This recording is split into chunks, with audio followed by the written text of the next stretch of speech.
Good day, everybody. Welcome to the Bible in a Year 2021, and we are going through day 78, which covers Deuteronomy 24, 25, 26, and 27.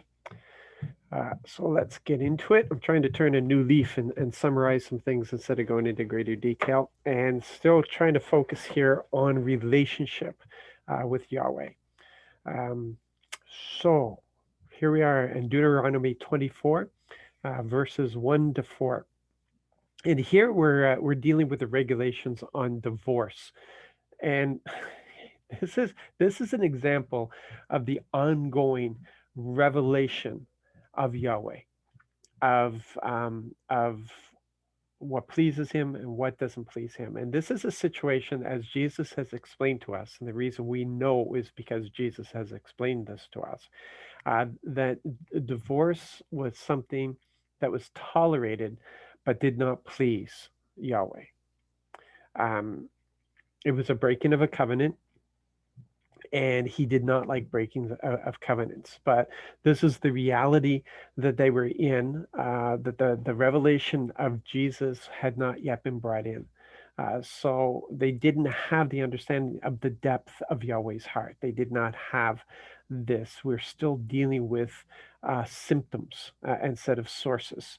So, like, that's the reason why Jesus had to come, because the law had no power other than to reveal what rebellion looked like, or to reveal what immorality looked like. It had no power to actually bring people over from the dark side, if you want to call it that way. Okay, so um, yeah, so we have some regulations here that really have nothing to do with us now, but you see that Yahweh was bringing in, to the point where people could accept some justice and some regulations in the area of divorce.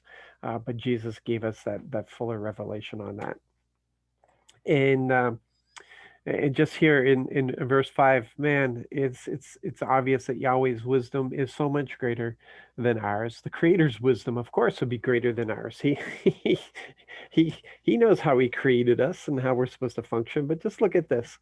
A newly married man doesn't have to march in battle. Neither should any related duties be placed on him. He is to live free of such responsibilities for 1 year. Get this, underline it, so he can bring joy to his new wife.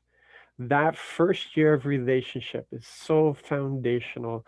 Yahweh said, in order for this relationship to go where it needs to go, that it needs to be a good first year of building life together. Now, isn't that wise? Incredible, isn't it? Okay, so the rest of Deuteronomy, there's some various values that are revealed here that we should understand, such as the value of a livelihood. Just an example was given of how a man should not be robbed of his livelihood, or if you want to say a person should not be robbed of their livelihood. If things have to be taken away, don't take away anything that would affect this person from being able to provide for his family. There's value there. There's value in freedom.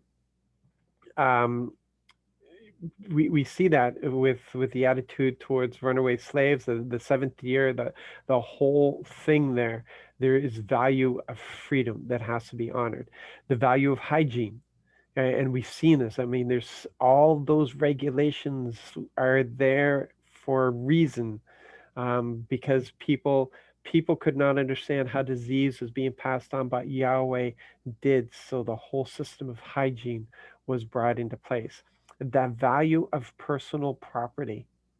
This verse 10 to 12, read it again. There was an honoring concerning personal property. Whether you're rich or you're poor, you had to show that same value, that same respect for personal property. Verse 15, man, the value of labor. And being aware of the needs of your workers. Make sure you pay people for the value of their work. and be aware. In this case, bosses, employers are being told, like, if this person is living paycheck to paycheck, you make sure that they're getting their money every day, so that they can pay for. There's value there in understanding the needs of your workers. Um, the value of personal responsibility, that you take personal responsibility. You take care of what's given to you. You take, you admit when you're wrong. You admit when you do wrong. If you've damaged something, that you gladly, um, replace it, or pay for the repair, or whatever. That is throughout the case laws, this whole understanding of personal responsibility. And it comes to our actions towards Yahweh as well. We can't blame anybody else. We can't say somebody made us angry, and that's why we hit them. No, no, we decide to respond in anger, or react in anger. Understand? We have personal responsibility. We're personally responsible for our offenses, personally responsible for our sins, rebellious ways. And then verse 17 to 22, we see the value of people regardless of their economic status. And here we see that there is an honoring. It's not about equality, it's about equity. That's a big word. That's a big understanding right there. There's so much in Yahweh's system. We sometimes allow the American version of Christianity to kind of devalue what Father is saying. And throughout, there's some select things out of Proverbs that people zero in on, but if you look at the consistent thread of this, that regardless of whether a person got themselves into that situation or not, regardless of whether you think that they're valuable enough for you to overlook their stupidity, or them, there are situations where people are just disadvantaged, and you're not supposed to look at it and say, well, we all have equal opportunity, because most likely that's not true at all. But you look at it, and how can I help this person to rise up to the place with everybody else? And some people need more help than other people to get to that same place. And our Father's system is a system of equity, not equality, of equity. You know that in First Corinthians chapter 12. It's the same thing. You find it there, where those things that don't need any more dignity, like they're brought lower, they're humbled, they're brought to a situation, and those things that need extra dignity given to it is risen up, so that everybody's at that same place, and that's what you call equity. Those who have the advantage, who have so much, give up so that those who are disadvantaged can be lifted up. And that should be our hearts. All of us should have that heart towards other people, that we're willing to give, so that they can have the same opportunities, or take part in the same things, because we were born into a situation. We were born into a certain country. We were born into a certain family. We were born into a certain economic status. We had certain um, educational opportunities, that just, yes, we earned all this for sure, but that has nothing to do with it. We have to look at that everything that we received is from our Father's hand. We He gave us the privilege of being born into the situation. He's the one who selected us for this, but he's also designed our heart, that we wouldn't walk around in some kind of pride with that we would walk humbly before him and recognize it's all from his hand. And we have responsibility for those who are born into situations that they have nothing to do with. And even if they did blow it, even if they didn't take advantage of what they should have taken advantage, the onus is still on us, people. It's still on us to develop a system of equity. I know some of you are going to disagree with that. You go right ahead. You live according to that revelation of where you are right now. But I'm telling you, this is the revelation that I have received in the Word, in my study of the Word, and I pray that someday that everybody will have that revelation as they read through Scripture and they understand this and they know Father's heart and they discover Father's heart through Jesus Christ and not just how they can take advantage of situations and get ahead of everybody else, but how it is that we bring everybody along with us. That's what's so very important. Okay, so I'll get off of that soapbox and, and we'll move on.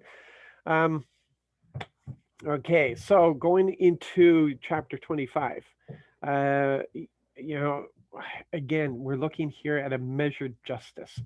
Give no more than 40 blows. If more than that is given, your fellow Israelite would be completely disgraced in your eyes. So it's again understanding that justice is a measured thing, and it has purpose, and the purpose of it is not to destroy people. It's got to be a measure that is definitely a measure of justice, but not to the point of destroying people and making them less in our eyes. Yeah, we got to remember where we all came from, and maybe we'd be in that same place if we didn't have some of the advantages that were being given to us, and maybe we would have been stealing the bread. Maybe we would have been robbing people. Maybe we would have been strung out on drugs, trying to escape from our situation. But our decisions are different and our situations were different, and that's no reason for us to look down. We just praise the Lord for where we are, and then you know we try to help people. We try to help. Okay, so again, some various things, just summing up some things here. In verse 4, we see the value of work honored, even with animals. It's the whole thing about letting the oxen eat. We need to show value for work. We've got to honor that work, to show to people that work is honored. And the um, again here, the value of family responsibilities. And that might be hard because what we're looking at is the custom at the time, what was put in place so that a brother who died, his name would continue on, because name in the Jewish culture, what the Lord had set up, was very, very important. He didn't want names to be discontinued. This is what he had in place, and so because of that, there were certain family responsibilities that had to be carried on because of the value of a name. And we need to understand honoring our father and mother is part of that family value. Loving our brothers and sisters is part of that family value. Again, not looking down on our brother and sister because of choices that they made, but seeing their value as a person. This is really important. Our responsibilities as family. Verse 11, the value of dignity and respect. Showing dignity and respect to people. So very important. This is a value that Yahweh is lifting up here. So important. Dignity and respect. In verse 13, the value of honesty and integrity in business. Yeah. Um, yeah, those of us who know Pastor Yvonne know that his teaching in this is so important. Honesty, integrity, doing what is right, not according to us, not according to some business sense, business practices, but according to Yahweh's heart. And just because you can take advantage of a situation and nobody would find out, doesn't mean that Yahweh is going to honor you in your business because of that. He honors all those who walk before him in integrity, honesty, and integrity in business. So very important. Okay, chapter 26, and we're going to move on to here. Okay, they're coming into the land, and they're being told right here, just acknowledge Yahweh's faithfulness. You're supposed to come, but you're supposed to bring in that first fruit from the first harvest, and you're to acknowledge Just the verse that I picked out of the 15 verses. Go to the priest who is in office at that time and say to him, I am declaring right now before the Lord my God that I have indeed arrived in the land the Lord swore to our ancestors to give us. What are they saying? Yahweh has fulfilled his promise. Yahweh has fulfilled his promise. I am standing in the promise that he gave my forefathers. He has fulfilled it. And there's this whole confession of my ancestors were if somebody from was an Aramean and go down through the whole history and just confessing that he was faithful in all of this.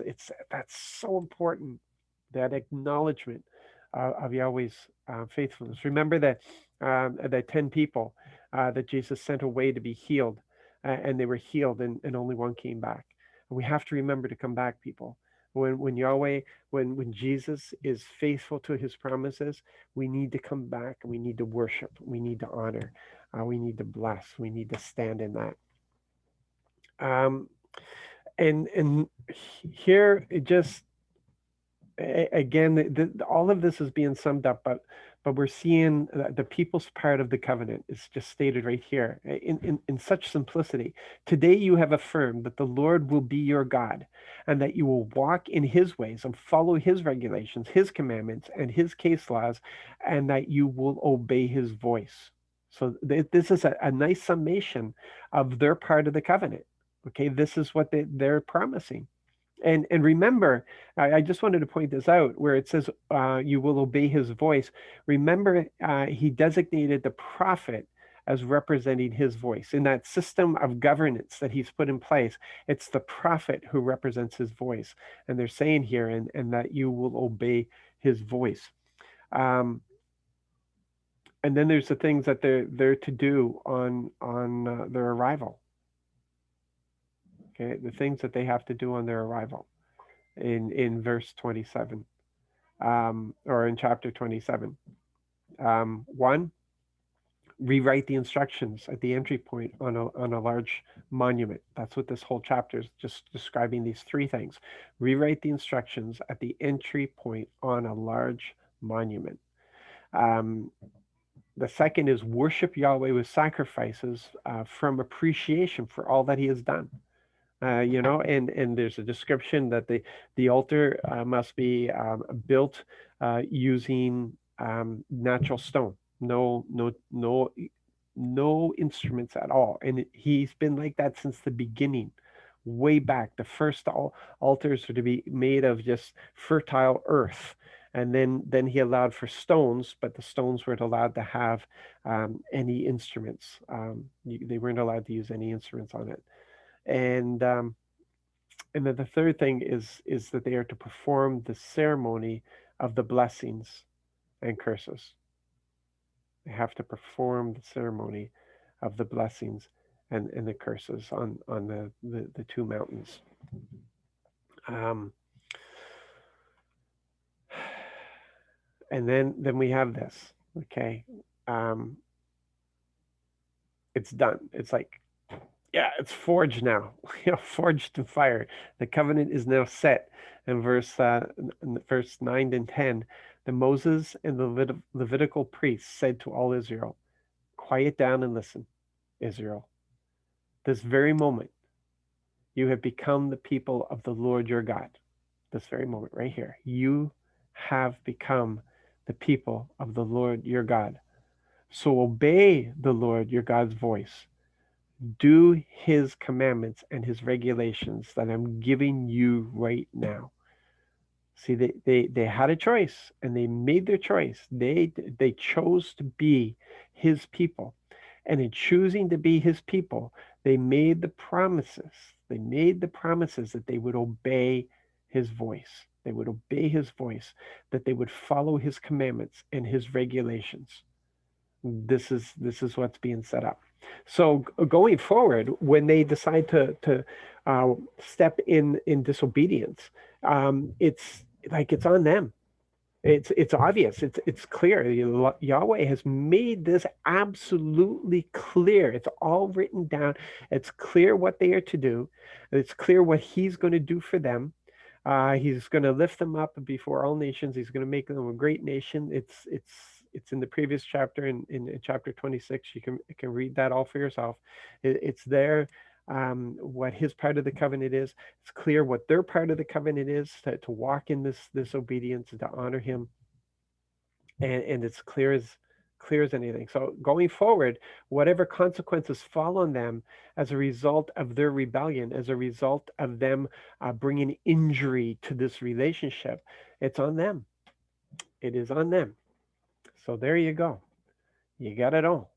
So thank you very much for being with me today, and going through this. And there's only 3 more days left of Deuteronomy, and we say goodbye to Moses, and we move on to Joshua. So yeah, guys, I'm so proud of you. You're doing well. Keep going, and we'll stop and spend some more time together tomorrow. God bless.